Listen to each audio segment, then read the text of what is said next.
Well, hello and welcome back. I'm your host, Howie the Heathen, and this is the Mission Impossible episode of Wait, What? And congratulations, because having made it this far, you qualify for a Wait, What? Merit badge or something. My mission, and I've already chosen to accept it, is to get you to think hard about the word impossible. We use the word all the time without thinking about what it actually means. And it's not as simple as you might think. If you told me that Donald Trump was really a compassionate and decent human being, my first response would be, wait, what? That's impossible. But not literally. It's possible that this vile and repulsive everything's about me persona is a lifelong ruse to teach us how a flaming asshole behaves so that we could avoid behaving like one. That's pretty unlikely, but I'd have to admit that I should take it out of the category of that's impossible. It's much more likely that Donald Trump has always been and simply is an insufferable asshole. It turns out that there are different kinds and degrees of impossible. The first one up for discussion is the idea of conditional impossibility. You may remember the idiotic commercial for a pill called EXTENZE. These people advertise that, quote, having a larger penis and enjoying a more fulfilling sex life is possible and attainable, end quote. An all-caps website promises an increase in size and width. EXTENZE was promoted by manly man Dallas Cowboys coach Jimmy Johnson. And we may fairly surmise from watching his advertisement that Johnson felt he had an inadequate Johnson. We can't be sure whether he came up short in length or width. Width is also referred to in Texas as rounth. But Johnson claimed that if you bought and took EXTENZE, it would make your Johnson longer and bigger. Anyway, after you stop giggling at Jimmy's Johnson, you'll probably be wondering what this has to do with my Mission Impossible. Well, here you go. It would be fair to use the term impossible here in the sense that it's impossible that anyone could be gullible enough to believe such a ridiculous claim made by a shill like Jimmy Johnson. Unless, of course, Jimmy showed us doctored before and after photos of his Johnson, which he wasn't about to do. The misrepresentation I refer to here is not Johnson's implied confession that he had an inadequate Johnson. I'm referring to the claim that EXTENZE could possibly make it or anybody else's bigger. Now, we know that I'm using the term impossible figuratively when I say it's impossible that anyone could buy this stuff. Because, in fact, it turned out that there were thousands and thousands of morons who believed him and diverted monies that might have otherwise gone to Paula White or Kenneth Copeland and sent them to the EXTENZE boys. But the kind of impossibility I'm referring to here is the idea that a pill ever existed that could accomplish such a wondrous phallic metamorphosis. And that's what is known as conditional impossibility. What I mean by that is, with the state of medical and pharmacological knowledge that we have today, it would be fucking impossible to accomplish what Jimmy Johnson said could be accomplished with his or anyone else's Johnson. Conditional impossibility is an erudite way of saying that something is 100% bullshit, raising the question of why I didn't just say that in the first place. Because I am terminally immature and wanted to fool around with the idea of Jimmy Johnson's Johnson. Not literally, you understand. Okay, so It's conditionally impossible because it could be possible that on some other planet where there is another Jimmy Johnson with a puny pecker and a wife or girlfriend who laughs at him when he takes off his leopard print thong, the science does exist or will exist in the future that will make non-surgical Johnson extensions and extra Ralph a reality. So the statement, it's impossible that lying sack of shit Jimmy Johnson was telling the truth about his personal Johnson having gotten bigger after taking EXTENZE, was accurate, which is why he won't sue my ass off. He would have to expose himself to do it. Jimmy, bring it on. But that doesn't mean the future doesn't hold bigger Johnsons for all of us. That's the conditional aspect of this example of conditional impossibility. Okay, hopefully you're now ready for the concept of intrinsic impossibilities. An intrinsic impossibility takes the idea of bullshit to a level where there isn't even a theoretical method for digging out from underneath it on another planet, not even in another universe. The statement, I can make a circle that's a square, states an intrinsic impossibility. That's not the same as saying I can turn a circle into a square. That's easy. Any 8-year-old with a computer drawing program can do that. But the notion that anybody, including God, could make a circle that was also a square is nonsense. It makes no sense on any level, on any planet, in any universe. Even the most radical and stubborn religious apologists can see that one. It's not that their theoretical God doesn't have infinite power. It's that intrinsic impossibilities are impossible by their very intrinsic nature. The wonderful author C.S. Lewis, who wrote the Chronicles of Narnia, was a young, hardened atheist who came back to Christianity and may have been the greatest apologist and defender of the Christian faith that you could ever read. Here is what he said about intrinsic impossibilities and his God. God's omnipotence means power to do all that is intrinsically possible, not to do the intrinsically impossible. You may attribute miracles to him, but not nonsense. This is no limit to his power. Meaningless combinations of words do not suddenly acquire meaning simply because we prefix them to other words, like God can.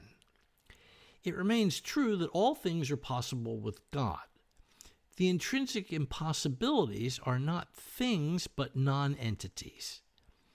It is no more possible for God than for the weakest of his creatures to carry out both of two mutually exclusive alternatives, not because his power meets an obstacle, but because nonsense remains nonsense even when we talk it about God. Well said, C.S. The key to understanding C.S. Lewis's explanation is the word nonsense. If I tell you that God can't weasel knob a Frauenkleid, that makes about the same sense as saying God can't make a square circle. Here's an aside. If God is all-powerful, you ever wonder why he didn't just grab old Satan by the horns and kick his teeth down his throat? I digress. In thinking about these ideas of impossibility, it occurred to me that there are intrinsic moral impossibilities, sort of mutually exclusive moral ideas that just can't coexist, because together they can't make any sense. Imagine a guy who invented a new system of mathematics and he's explaining it to a friend. And the friend listens and watches his calculations and then points out that under this new system, sometimes 2 plus 2 equals 4, and sometimes 2 plus 2 equals gefilte fish. So Here's an example of a moral intrinsic impossibility. It's impossible to be doing the work of Jesus Christ described in the Bible and at the same time to rape a child. Those are mutually exclusive moral possibilities. No one can possibly disagree. The Vatican said they agreed, but then they covered it up, going to extremes that made Richard Nixon look like, well, a choir boy. Then they compounded the felony by moving the worst monsters around and enabling them to rape new, fresh batches of children. The first time the guys at the top did that, they lost their moral authority completely. They chose to protect their wealth, power, and status at the expense of innocent children. They don't get a fucking pass. Not ever. The 100th time they did that, well, you figure it out. That's the kind of thing that Dante would have identified as treachery. Welcome to level 9, gentlemen. They made the decision to effectively feed children to their depraved priests. It's really impossible for me to get my mind to absorb how this institution has survived. You could almost say the church was acting in mysterious ways. Let's say they argued that. Trust us, protecting the Church of Jesus is more important. We know it seems like we're acting mysteriously, but you must have faith. My response would be something like this. It's intrinsically impossible that you were doing the work of God or Jesus Christ, or that what you were doing is anything short of a moral abomination in this or any other universe. You don't get to undo a moral abomination with the defense that you or God is acting in mysterious ways any more than you can declare that a circle is in fact a square because you said so. Faith in the intrinsically impossible doesn't convert it into a morally acceptable reality. You remember the cursing jar your mother used to have for your father? He had to put $1 in every time he said a bad word. And there was a time when parents washed their children's mouths out with bars of soap when they used curse words. I'm in favor of the soap in the mouth punishment for every priest, minister, rabbi, or imam who ducks a tough question with the mysterious ways response instead of, I don't have any idea. It really doesn't make sense to me either. But there could be no denying that the God of biblical fiction acted mysteriously at times. Slavery was the rule rather than the exception in the days of Pharaoh. It's a mystery as to why God suddenly became concerned with this particular group of slaves after 400 years. He would later specifically condone slave keeping by the same people he chose to free after he freed them. It doesn't make any sense unless God felt that some people deserved to be slaves. Or I suppose you could change your edition of the Bible and substitute servants or employees for the word slaves. That would take care of it nicely. And that's in fact what certain translations of the Bible did. It's an even bigger mystery as to why he killed the firstborn of everyone in Egypt, including the non-Jewish slaves, and even the cows and sheep. What had the children, and the livestock for that matter, done wrong? Killing innocent children certainly would teach the parents a lesson. I get that. But what lesson did the infants need to learn?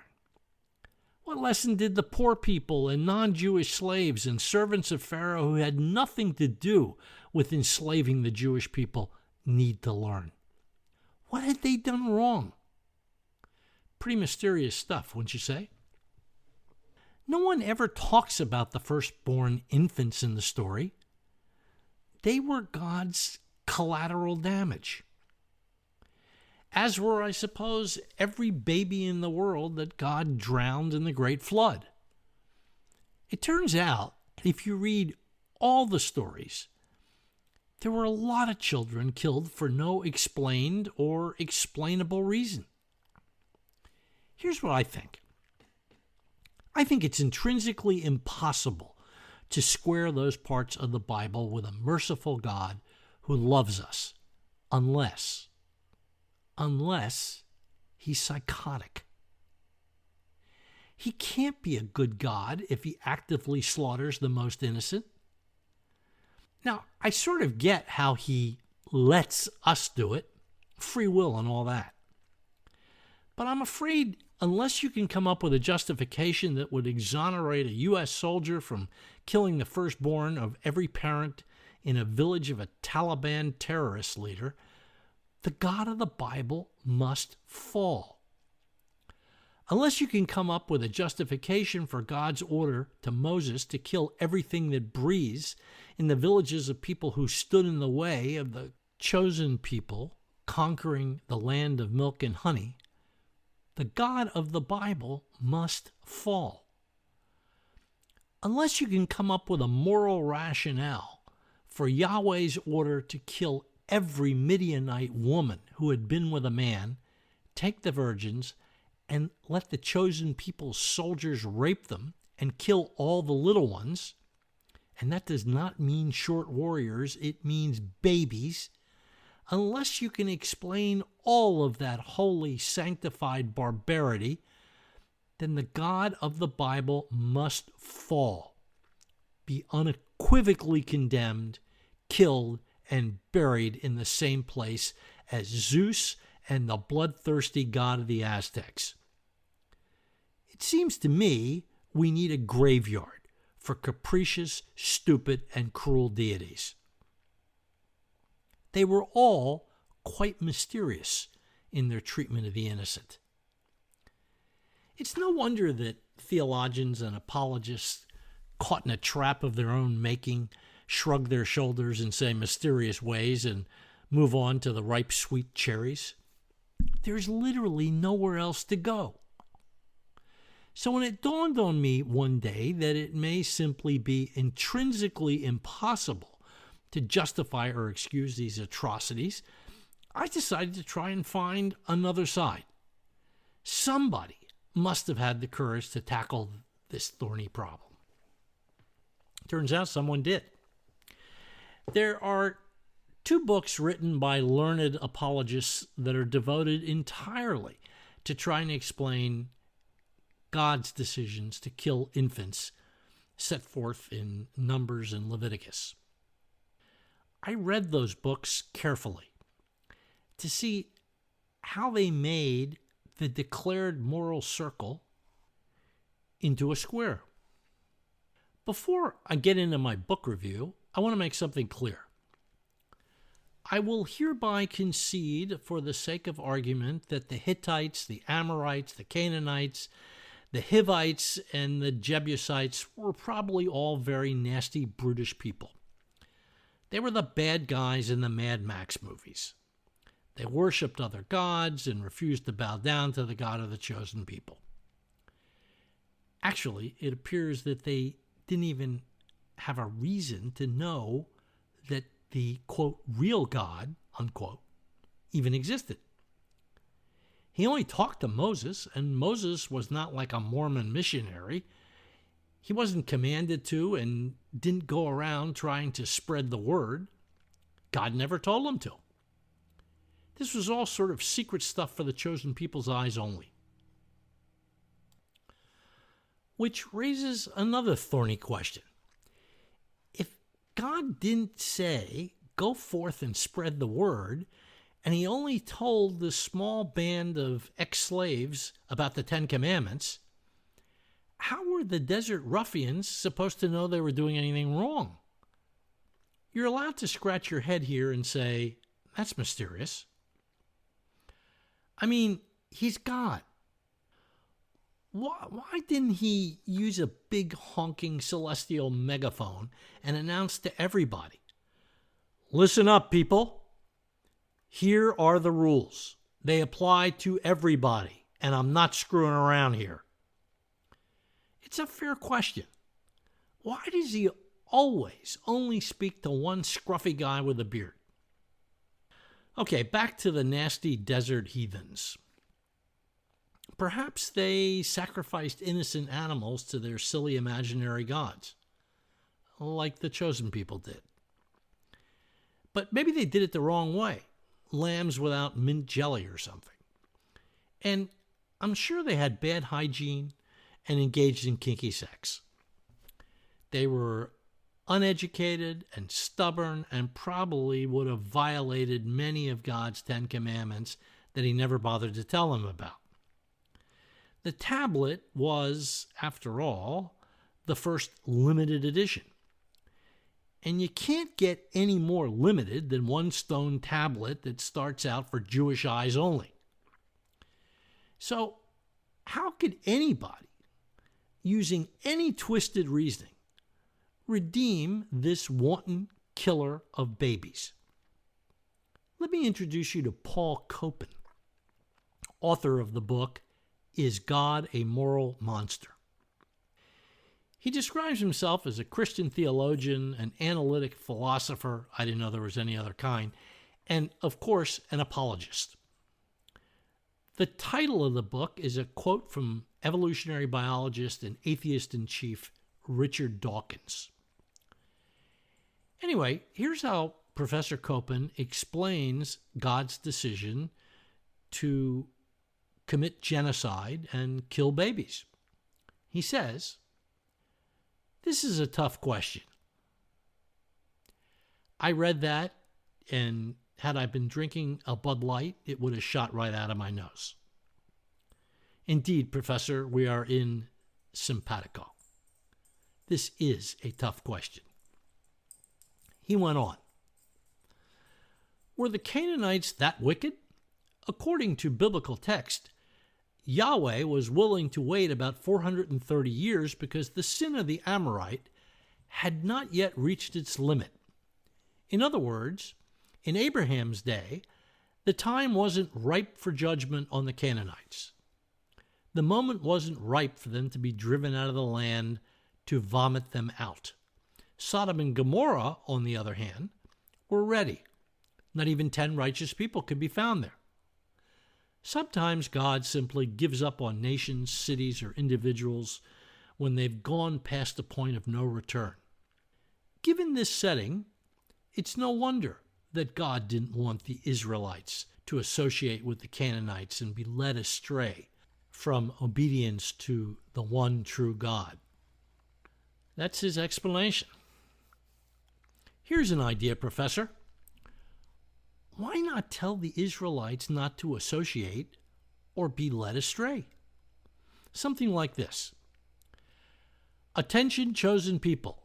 Stay away from the Canaanites, they have cooties. I mean, as an alternative to killing babies, wouldn't that have been a preferable idea? The professor goes on. I'm not arguing that the Canaanites were the worst specimens of humanity that ever existed, nor am I arguing that the Canaanites won the immorality contest for the worst behaved peoples in all ancient Near East. That said, the evidence for profound moral corruption was abundant. God considered them ripe for divine judgment, which would be carried out in keeping with God's saving purposes in history. Wait, what? Did you get all that, folks? Neither did I. Okay, so the reason God killed Canaanites and Canaanite babies who wouldn't have known an idol from a fucking Barbie doll turns out to be, well, he didn't really address the baby issue, did he? He ducked it. How, pray tell, do infants become ripe for moral judgment? Professor Copan must have realized that he had ducked it at some point because he came up with a secondary defense to complement the ripe babies argument. I just envisioned a conversation between soldiers on an earlier scouting trip to Canaan. Let's roast those babies. Nah, they aren't ripe yet. Okay, here's Copen's other explanation.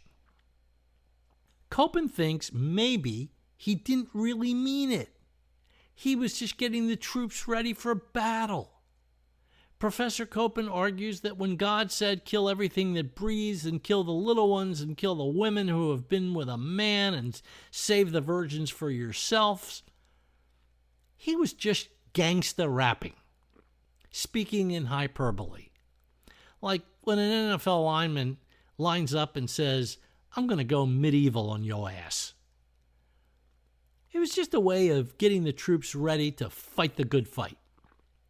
God was being, a coach before the big game. And after the battle, when his soldiers claimed to have killed everything that breathed, they were just speaking in hyperbole too, the way warriors do. They didn't really do it. That explains it. Sorry, but wait what doesn't do this one justice. My dear Professor Copen, what the fuck are you talking about? This bullshit wouldn't even fly at a Trump rally. Well, I could be wrong about that one. Okay, to be honest about it, I wasn't real impressed with Professor Copen's apology. I just can't accept it. I think he owes us a real one. In the history of stupid explanations, that may have been the single worst one I've ever heard.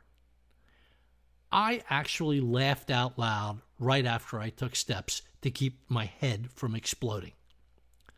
I must have looked like that emoji with the big smile and the tears coming out of his eyes. But when I thought back about his first explanation, the one about wiping out the Canaanites who were ripe for celestial genocide inflicted by God's warriors, that one reminded me of something. That one wasn't a bit funny. It called up a distant memory that I couldn't quite put my finger on, of something dark and very disturbing. Something, evil.